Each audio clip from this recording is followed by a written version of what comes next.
ته راتېر شه د خدای مسلمانه په شپږ نیمې بجې جنازه ده ګورې که جنازه رانه لاړه په شرمونو به وشرمېږم ماړه دا خو لا څلور نیمې بجې دي ماړه پتا بیا ناوخته د جنازه په سترګو نه لیدلې ماړه ته راتېر شه ثواب کار دی اسانه ثواب کار دی دا هغه ستا هغه څلور بجې دي که نه چې د شپږو پورې لس درزونه نه یې خوړلي نو توس نه ځي راځه ما ته پته ولګېده داسې نو دا زموږ نه پاتې ده قیصریه راځه بس اډه ده ښه وګوره څومره ښایسته رشتې دي پکې ګورو پکې یو نوې رشقه پکې ګورو ښه ماړه ته پکې څه داسې جنج لځې چې نوې رشقه پکې وګورم زړه ګورم خو جنازې لځو که نه نو بله ورځ مې وه پیر پنچر شوی و خیر دی د دې بله پنچر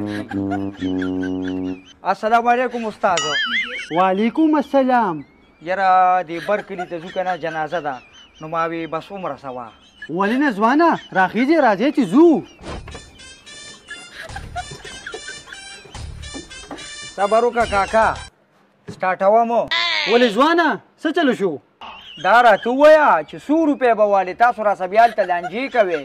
یاره ځوانه ځوان سړی داسې کار دی او 50 به درنه والم نه مړه لږه ګزاره وکړه خدای مسلمانه یو 100 روپۍ به درکړم یعنې که په 100 روپۍ باندې تا څوک وړي زه دې وړم که نه ته راځه شاته کښېنه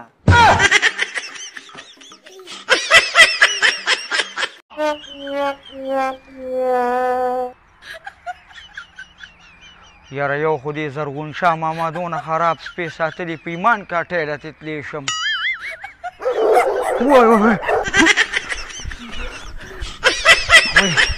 وای زرغون شاه ماما پاک پروردګار دې ته نیکې هدایت وکړي او که چېرته دا برې په نصیب کې دي نو رب دې راباندې ګرېدلې وره خرڅه کړي ته اوس په سپي څه کوې ستا داسې غټه دښمني ده چې سپی دې ساتلې دې ظالمه ستا د داسې خو مونږ دوکانونو ته نه جوتلې اوس به بیا کور ته تش ځولو السلام علیکم زرغون شاه کاکا څنګه یې وعلیکم سلام په خیر راځي ټیک ټاک طبیعت دې ښه دی الحمدلله زرغون شاه کاکا دلته څه کوې یاره هغه میخین مړ دی د کلي خلکو له قبر نه کوي دا ولې خلک قبر نه کوي والله خلک وایي ګرمي زیاته ده ځکه وله نه ځو او دا څه د ګناهګار زامن دي راځه هغه قیصري نه ځو چې څه مشوره ترې واخلو یار راځه والله بالکل مې خوښه ده زه دې ځو نو راځه د زرغون شاه ماما د سپي له لاسه خو بازار ته لا نړم داړه مې وچته یو قارغول او د هغې غوښه اوس کور ته یو څکه څه وکړم السلام علیکم قیصریه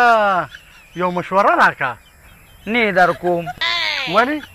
تا چې دا سپی ساتلې د خدای مسلمانه په دې خو دې مونږ دا یا نه پاک کړو نه کوره تې بار ته نه شو راوتې سپی مې پرېږده د قیصریه هغه میخین مړ دی څوک له قبر نه کوي یار نه یاره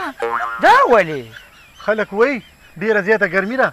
ځکه له څوک قبر له نه ځي ها داسې ویې لکه هلغه بېلچې مال راوړې د خدای مسلمانانو څه کوې جمعې کې به یې ښخوې څه